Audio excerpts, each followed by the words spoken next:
Hello दोस्तों, नमस्कार। स्वागत है आपका पीकेआर टेक क्लासेस में। ठीक दोस्तों, तो आज हम लोग देखने वाले हैं आर के राजपूत बुक एमसीक्यूज में बीडब्ल्यू का चैप्टर करंट इलेक्ट्रिसिटी का पार्ट दूसरा दोस्तों। ठीक है, तो जो भी हमारे चैनल पर नए हैं वो हमारे चैनल पीकेआर टेक क्लासेस को सब्सक्राइब करें, लाइक एंड शेयर करें। ठीक दोस्तों, बढ़ते हैं ऑब्जेक्टिव एमसीक्यूज की ओर। ठीक दोस्तों, तो देखते हैं पहला क्वेश्चन। दोस्तों, हम लोग पार्ट वन में 50 क्वेश्चन तक सॉल्व कर चुके थे, तो जिसने अभी पार्ट वन नहीं देखा दोस्तों, तो वो हमारे चैनल पीकेआर टेक क्लासेस में जाके देख सकता है। ठीक दोस्तों, और आप लोगों से एक रिक्वेस्ट है दोस्तों कि वीडियो आप अंत तक जरूर देखा करिए, आपके लिए काफ़ी हेल्पफुल है। ठीक है, तो बढ़ते हैं ऑब्जेक्टिव एमसीक्यूज की ओर। देखते हैं पहला क्वेश्चन क्या कह रहा है। A 3 ohm resistor having 2 ampere current will dissipate the power of. एक 3 ओम का रजिस्टर है जिसमें 2 एम्पियर करंट फ्लो होगी, तो वो कितना पावर डिसिपेट करेगा। तो हम लोग यहाँ से लगा देंगे दोस्तों P बराबर आई स्क्वायर आर से। आई दिया है 2 एम्पियर, तो 2 का हो जाएगा 4 एंड आर 3 ओम, तो कितना हो जाएगा 12 वाट। ठीक है दोस्तों, तो P जो पावर डिसिपेट करेगा रजिस्टर वो होगी 12 वाट। तो दोस्तों इसमें ऑप्शन 12 वाट है नहीं, तो कोई भी एक ऑप्शन हम लोग मान लेंगे 12 वाट। ठीक है दोस्तों, 12 वाट आएगा। अगला question, which of the following statements is true. इनमें से कौन सा कथन सत्य है। तो देखेंगे दोस्तों कि जो गैल्वेनोमीटर होता है, सबसे पहले तो वो अपना अमीटर की सीरीज में जोड़ता है। तो देखेंगे ये galvanometer with low resistance in parallel in a voltmeter, तो वोल्टमीटर में नहीं जोड़ता है दोस्तों। एक galvanometer with high resistance in parallel in is a voltmeter, नहीं। एक galvanometer with low resistance in series is an ammeter. जी दोस्तों, जो गैल्वेनोमीटर होता है वो लो रेजिस्टेंस के मान के साथ अमीटर के सीरीज में जोड़ता है। ठीक है, अगला क्वेश्चन दोस्तों, the resistance of a few meters of wire conductor in closed electrical circuit is. एक क्लोज इलेक्ट्रिकल सर्किट में कुछ मीटर पर कंडक्टर वायर का जो रेजिस्टेंस है हम लोग कितना मापते हैं। तो इसको हम लोग दोस्तों प्रैक्टिकली जीरो लेते हैं कुछ मीटर के लिए। क्लोज कंडक्टिंग इलेक्ट्रिकल सर्किट में हम लोग जो कंडक्टर का कुछ मीटर का रेजिस्टेंस है उसको हम लोग जीरो मानते हैं। ठीक है, अगला question, if A parallel circuit is open in the main line the current.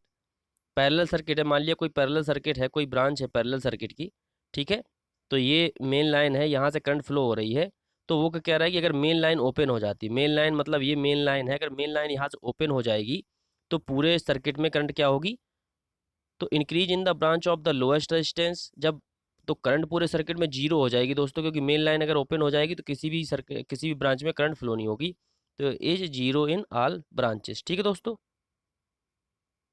Zero in all branches. ठीक है, इंक्रीज और डिक्रीज होने का सवाल ही नहीं दोस्तों जब मेन लाइन ओपन हो जाएगी।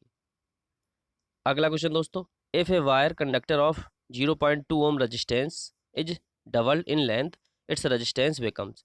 तो क्या कह रहा है, एक वायर कंडक्टर है जिसका रेजिस्टेंस 2 ओम है, अगर उसकी लेंथ को डबल कर दें तो उसका रेजिस्टेंस क्या होगा। दोस्तों जब लेंथ डबल करने की बात आए, कोई भी कंडीशन ना दी होगी, स्ट्रेच करके या उसके साथ एक्स्ट्रा वायर जोड़ के कुछ भी ऐसा करके, तो हम लोग डायरेक्टली, चूंकि हम लोग जानते हैं आर बराबर रो एल अपॉन ए होता है, तो आर डायरेक्टली प्रोपोर्शनल लंबाई के होता है। अगर लेंथ को हम लोग डबल कर देंगे तो जो रेजिस्टेंस है वो भी दुगना हो जाएगा। ठीक है, तो कितना हो जाएगा दोस्तों, इसका रेजिस्टेंस हो जाएगा 0.4 ओम। अगला क्वेश्चन दोस्तों, the 4 bulbs of 40 watt each are connected in series with a battery across them, which of the following statements is true. चार 40 वाट के बल्ब हैं जो सीरीज में कनेक्टेड हैं एक बैटरी के अक्रॉस, तो इनमें से कौन सा कथन सत्य होगा दोस्तों। तो जब सीरीज में कनेक्ट है 40 वाट के बल्ब, तो क्या है, the current through each bulb in same. तो ऑप्शन एज करेक्ट हो जाएगा, चूंकि सीरीज में जुड़े हुए हैं, तो चूंकि हम लोग जानते हैं दोस्तों सीरीज में करंट का मान सेम होता है, तो the current through each bulb in same. ठीक है,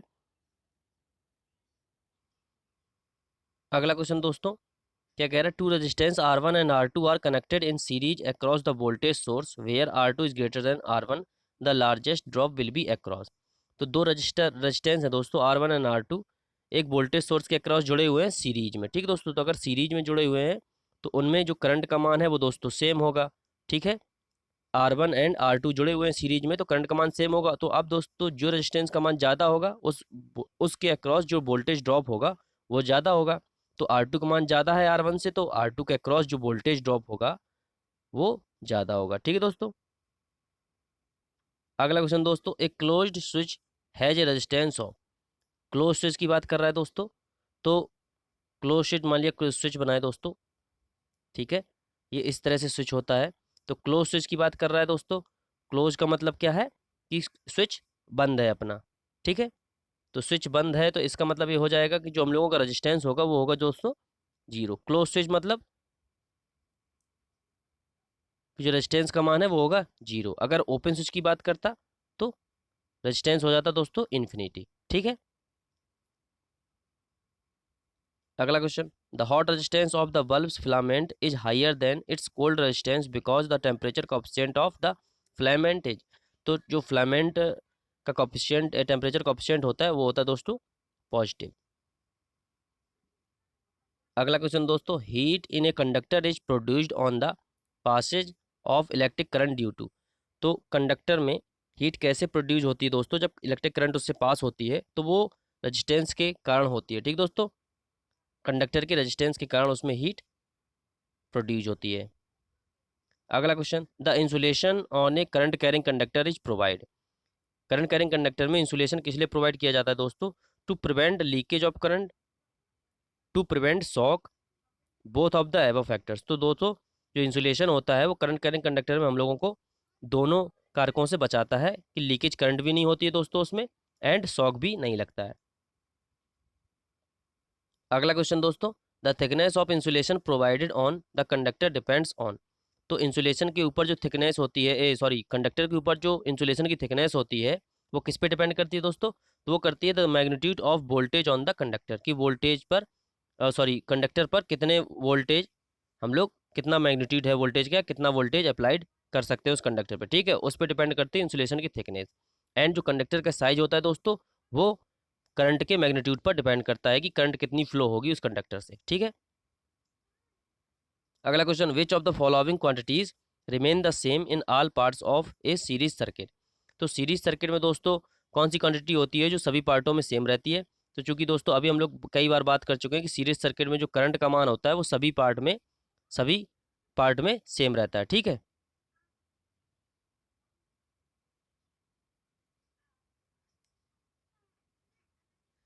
अगला क्वेश्चन दोस्तों, in the circuit shown in figure 1.11 if the resistance of battery is 0 and the resistance R is gradually increase, voltmeter reading will be।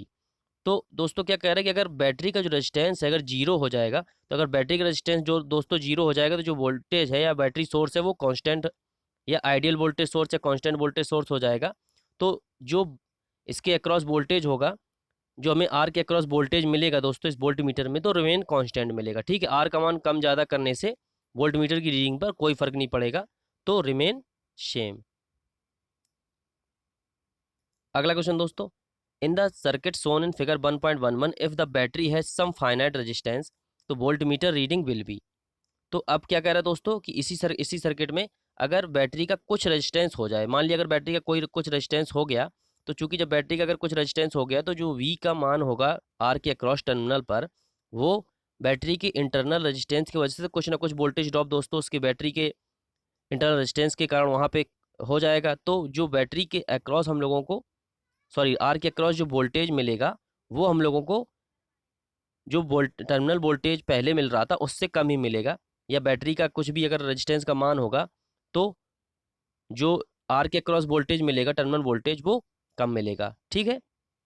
क्या हो जाएगा, तो voltage जो होगा वो डिक्रीज हो जाएगा, वोल्टमीटर की रीडिंग हम लोगों को डिक्रीज मिलेगी आर के क्रॉस, ठीक है। कुछ ना कुछ वोल्टेज ड्रॉप हमारे बैटरी के इंटरनल रेजिस्टेंस की वजह से यहाँ पे ड्रॉप हो जाएगा, तो बकाया में जो वोल्टेज ड्रॉप मिलेगा वो आर के क्रॉस मिलेगा। अगला क्वेश्चन दोस्तों, a 40 watt bulb is connected in series with a room heater if now 40 watt bulb is replace by 100 watt bulb the heater output will be. तो अगर एक सीरीज में एक हीटर के अक्रॉस, ठीक है दोस्तों, अगर 40 वाट का बल्ब लगा है तो उसकी आउटपुट जो होगी, ठीक है, मान लिया उसकी आउटपुट कुछ होगी, मान लिया एक्स है आउटपुट। तो जब 40 वाट का बल्ब लगा है तो जो आर इक्विवेलेंट होगा वो कुछ होगा, मान लिया आर है, ठीक है। तो अब जब 40 वाट के बल्ब को हटा के अगर 100 वाट का बल्ब कर देंगे तो जो आर इक्विवेलेंट होगा दोस्तों उसका मान क्या होगा, कम होगा, क्योंकि 40 वाट के बल्ब का जो रेजिस्टेंस का मान है वो 100 वाट के बल्ब के रेजिस्टेंस के मान से ज़्यादा होगा, ठीक है। ठीक है, तो कम होगा दोस्तों। तो इससे क्या होगा कि जो आई का मान है, पहले आई का मान वी अपॉन जो आर इक्विवेलेंट आ रहा था जब 40 वाट था, तो आर इक्विवेलेंट का मान ज़्यादा आ रहा था दोस्तों, ठीक है। तो करंट उतनी कम थी। अब अगर 40 वाट को हटा के 100 वाट का बल्ब लगा देंगे तो जो आर इक्विवेलेंट का मान है वो कम हो जाएगा, ठीक है। तो जो करंट का मान है वो बढ़ जाएगा, ठीक है। जब करंट का मान बढ़ जाएगा तो जो हीटर की आउटपुट है दोस्तों, चूंकि सीरीज में जुड़े हुए हैं तो करंट का मान सेम जाएगा, लेकिन हीटर की आउटपुट जो होगी वो बढ़ जाएगी, ठीक है। करंट का मान बढ़ जाएगा तो हीटर की आउटपुट जो होगी H बराबर आई स्क्वायर आर टी के टर्म में, तो आई का मान जब बढ़ जाएगा तो हीटर की जो आउटपुट है वो बढ़ जाएगी, ठीक है, इंक्रीज हो जाएगी। अगला question, a 500 watt 220 volt bulb is supplied with 110 volt power consumption by the bulb will be. एक 500 वाट एंड 220 वोल्ट का बल्ब है, अगर उसको 110 वोल्ट की पावर सप्लाई दी जाएगी तो वो कितना कंजप्शन करेगा, बल्ब द्वारा कितना कंजप्शन होगा।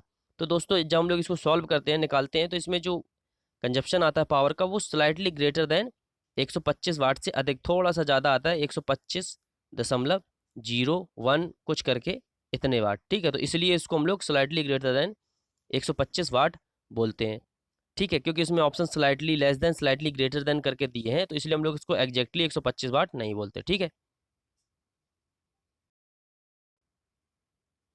ठीक है दोस्तों, अगला क्वेश्चन क्या कह रहा है, in an electric kettle water boil in 10 minutes. एक इलेक्ट्रिक केटल में पानी 10 मिनट में गर्म होता है, तो it is required to boil the boiler in 15 minute. अगर इसको 15 मिनट में गर्म करने की आवश्यकता हो तो यूजिंग सेम सप्लाई मेन्स, मतलब मेन सप्लाई सेम है, तो क्या करेंगे दोस्तों हम लोग इसमें, तो जो हीटिंग एलिमेंट है दोस्तों, अगर उसकी हम लोग लेंथ को आधा कर मतलब डिक्रीज कर दें, ठीक है, length of heating element should be decrease. अगर हम लोग उसकी लेंथ को डिक्रीज कर दे दोस्तों तो हीट जो प्रोड्यूस होगी वो कम हो जाएगी।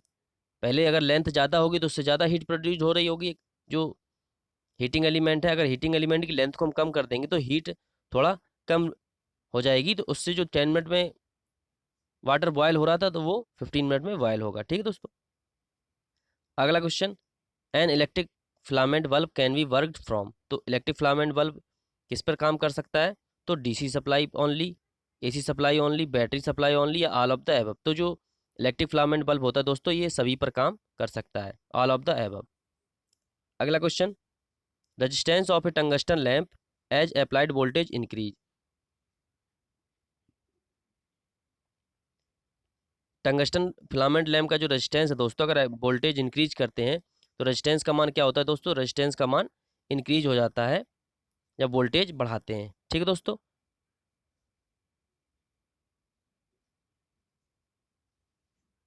अगला क्वेश्चन दोस्तों, electric current passing through the circuit produce. Electric current अगर एक सर्किट से पास होती है तो क्या प्रोड्यूस करती है सर्किट में, magnetic effect, luminous effect, thermal effect, chemical effect, या ऑल ऑफ द एबव। तो जब इलेक्ट्रिक करंट किसी सर्किट से प्रोड्यूस होती है, पास होती है, तो सर्किट में सारे के सारे इफेक्ट हैं जो प्रोड्यूस होते हैं, ठीक है, ऑल ऑफ द एबव। अगला question, resistance of a material always decrease if.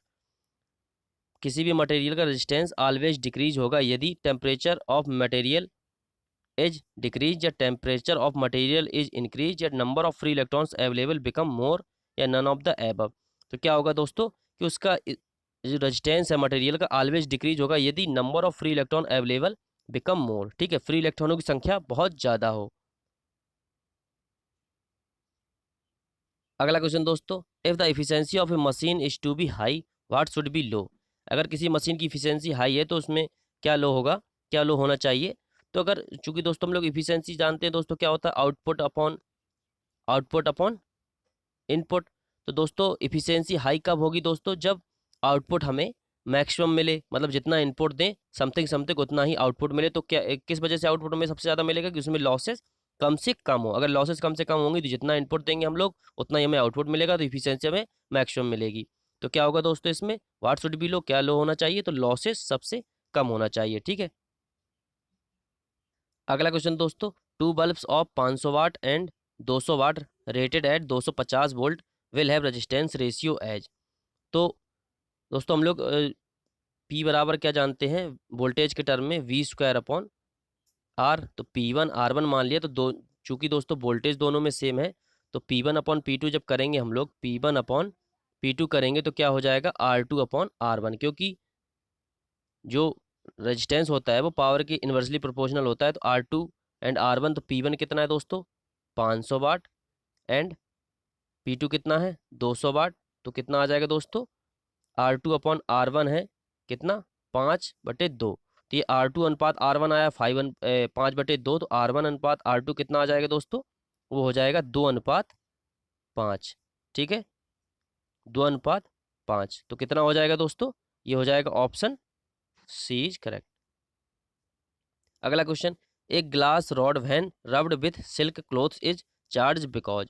अगर एक ग्लास रॉड को हम लोग किसी भी सिल्क क्लॉथ में घिसते हैं या रगड़ते हैं तो उसके अक्रॉस चार्ज आ जाता है, क्योंकि इट्स गिव अवे इलेक्ट्रॉन्स। ठीक है, क्योंकि ये इसके अक्रॉस इलेक्ट्रॉन्स आ जाते हैं। ठीक है, इसके आसपास इलेक्ट्रॉन्स आ जाते हैं जब लोग किसी भी ग्लास रॉड को है किसी भी सिल्क क्लॉथ में रबड़ मतलब घिसते हैं या रगड़ते हैं। ठीक है,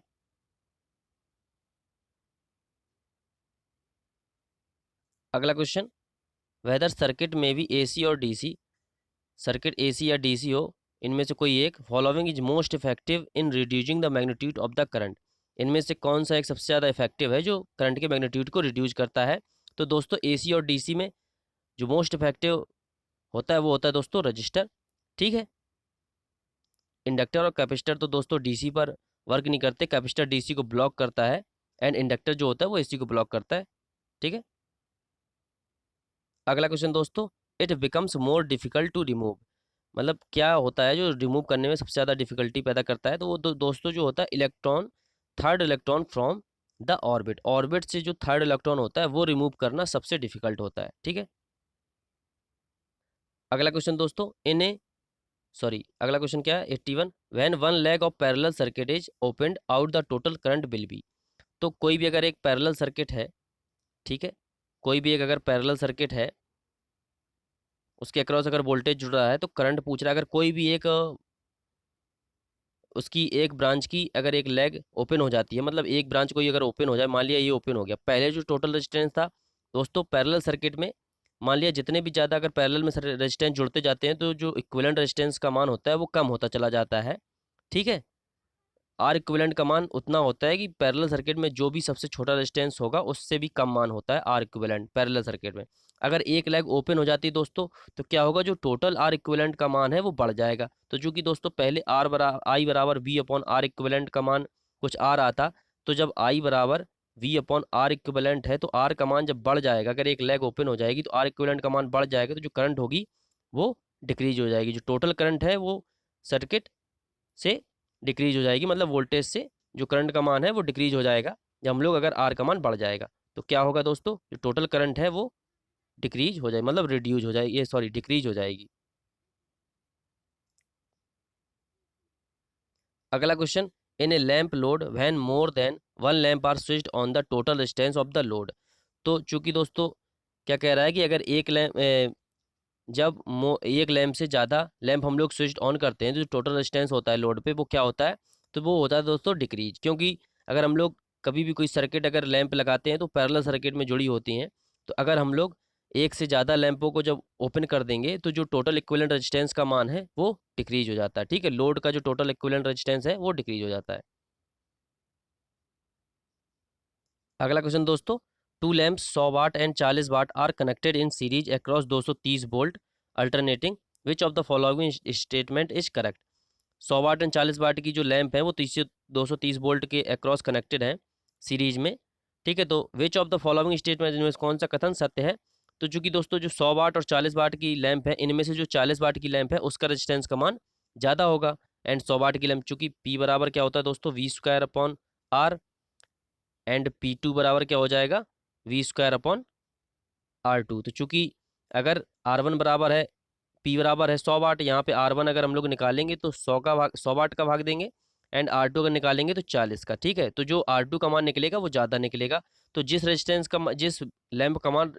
के रेजिस्टेंस का मान ज़्यादा होगा तो वो ज़्यादा ब्राइट करेगी, तो क्या होगा 40 watt lamp will glow brighter.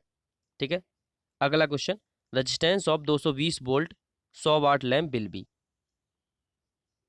Resistance क्या होगा 100 वाट लैंप 100 वाट की 220 वोल्ट लैंप का, तो आर बराबर हम लोग निकाल लेंगे V² मतलब 220 इंटू 220 अपॉन पी मतलब 100। तो कितना हो जाएगा दोस्तों, ये हो जाएगा 484 ओम। ठीक है, आ जाएगा ऑप्शन सी करेक्ट 484 ओम।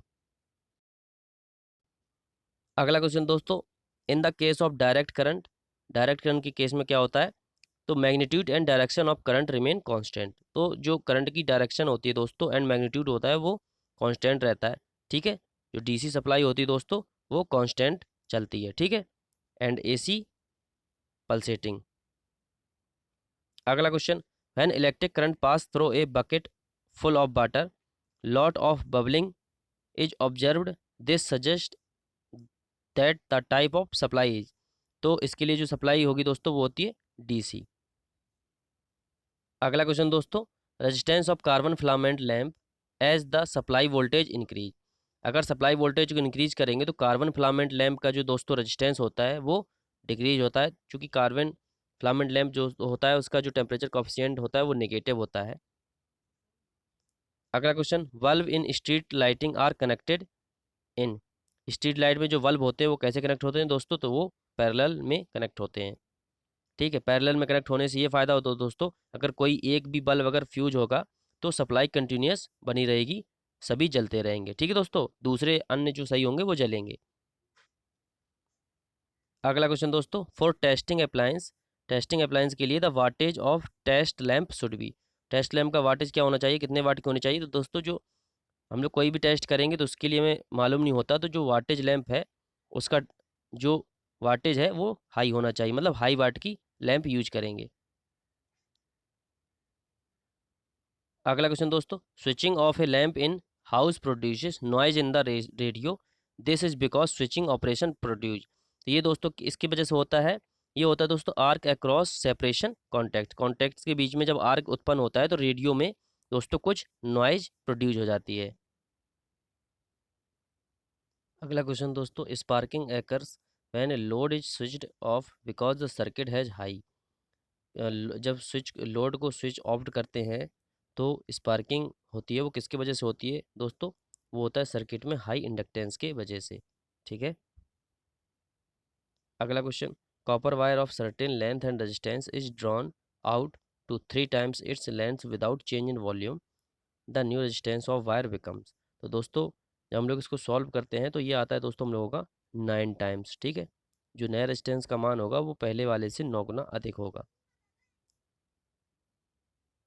अगला क्वेश्चन दोस्तों, when resistance element of a heater fuses and then we reconnected it after removing a portion of it, the power of the heater will be. क्या होता है दोस्तों, हीटर एलिमेंट में जब कुछ part अगर फ्यूज हो जाता है उसको हटा के हमको उसको रिकनेक्ट कर देते हैं तो जो पावर होता है हीटर का वो क्या होता है दोस्तों, तो वो इंक्रीज हो जाता है, क्योंकि जो हीटर के एलिमेंट की लेंथ होती है वो कम हो जाती है, एंड तो उससे क्या होता है जो आर इक्विवेलेंट का मान होता है वो कम हो जाता है, ठीक है। पहले एलिमेंट काफ़ी बड़ा था तो उसका रेजिस्टेंस का मान ज़्यादा है, फिर है अगर जितना फ्यूज हो जाता है एलिमेंट उसको हटा के वापस रिकनेक्ट करते हैं तो जो आर इक्विवेलेंट का मान है वो कम हो जाता है, तो जो आई का मान आता है वो आई इक्विवेलेंट, जब वी बराबर आर इक्विवेलेंट का मान कम हो जाता है तो आई का मान बढ़ जाता है। तो जिस रेशियो में आर इक्विवेलेंट कम होता है उससे ज़्यादा रेशियो में जो करंट है वो बढ़ जाती है, चूँकि आई स्क्वायर आर टी के टर्म में उसमें हीट जनरेट होती है हीटर में, तो ठीक है आई स्क्वायर के टर्म में करंट बढ़ती है तो जो हीटर की आउटपुट है वो इंक्रीज हो जाती है। अगला question, a field of force can exist only between. एक फील्ड किसके बीच एग्जिस्ट होती है, एक field of force can exist only between किनके बीच में, तो ये होती है दोस्तों टू आयंस के बीच में, ठीक है। अगला क्वेश्चन दोस्तों, a substance whose molecules consist of the similar atoms is called. ठीक है, तो ये जो सब्सटेंस होता है दोस्तों वो कहलाता है कंपाउंड। अगला क्वेश्चन, ए माइक्रोवोल्ट इज। एक माइक्रोवोल्ट किसके बराबर होता है दोस्तों, तो ये होता है 1 × 10⁻⁶ वोल्ट के बराबर। अगला question, which of the following could be the value of resistivity of copper. ठीक है, कॉपर की जो रजिस्टिविटी होती है वो दोस्तों किसके बराबर होती है, तो वो होती है दोस्तों लगभग 1.72 इंटू 10⁸ ओम मीटर के। अगला क्वेश्चन दोस्तों, international ohm is defined in terms of the resistance of. International ohms को किसके टर्म में डिफाइंड करते हैं दोस्तों रेजिस्टेंस, तो ये होता है एक कूलम ऑफ मरकरी। ठीक है, अगला question, 3 identical resistors are first connected in parallel and then in series the resultant resistance of the first combination to the second will be। तो 3 आईडी कनेक्टेड रेजिस्टेंस हैं, पहले उनको पैरेलल में connect करके फिर सीरीज में कनेक्ट करेंगे। जब हम उसको दोस्तों सॉल्व करेंगे तो हम लोगों का आता है दोस्तों ये निकल के 1/9 टाइम्स। ठीक है, first combination to second will भी आता है 1.9 टाइम्स। ठीक है, जब हम लोग सॉल्व करेंगे इसको। ठीक है दोस्तों, तो कुछ क्वेश्चंस जो काफ़ी बड़े होते हैं या उनको लगाने में थोड़ा वक्त लग जाता है तो इसलिए इसमें सॉल्व नहीं करते दोस्तों, क्योंकि उसमें टाइम ज़्यादा स्पेंड हो जाता है तो वीडियो काफ़ी लंबा हो जाएगा। तो दोस्तों इसको आप लोग मतलब सॉल्व कर लेंगे तो 1/9 टाइम्स ही आएगा। ठीक है, अगला question, which of the following relation is incorrect, इनमें से कौन सा रिलेशन है जो गलत है। तो दोस्तों देखेंगे P बराबर वी आई, ये तो सही है। P बराबर आई स्क्वायर आर, ये भी सही है दोस्तों। P बराबर वी स्क्वायर अपॉन आर होता है दोस्तों, तो वी स्क्वायर अपॉन आर, तो P upon V upon R square ये नहीं होता है। ठीक दोस्तों, तो ऑप्शन सी जो है वो गलत है, तो इसमें जो ऑप्शन होगा वो हम लोगों का यही हो जाएगा कि P बराबर वी अपॉन आर स्क्वायर ये नहीं होता। ठीक दोस्तों, ठीक है दोस्तों, तो ये था हम लोगों का BEE के चैप्टर करंट इलेक्ट्रिसिटी का पार्ट दूसरा। ठीक दोस्तों, तो जिसे भी हमारा वीडियो पसंद आता है वो हमारे चैनल PKR टेक क्लासेस को सब्सक्राइब करें, लाइक एंड शेयर करें। ठीक है दोस्तों, और वीडियो को अंत तक ज़रूर देखा करिए, आपके लिए काफ़ी हेल्पफुल रहेगा। ठीक है, धन्यवाद।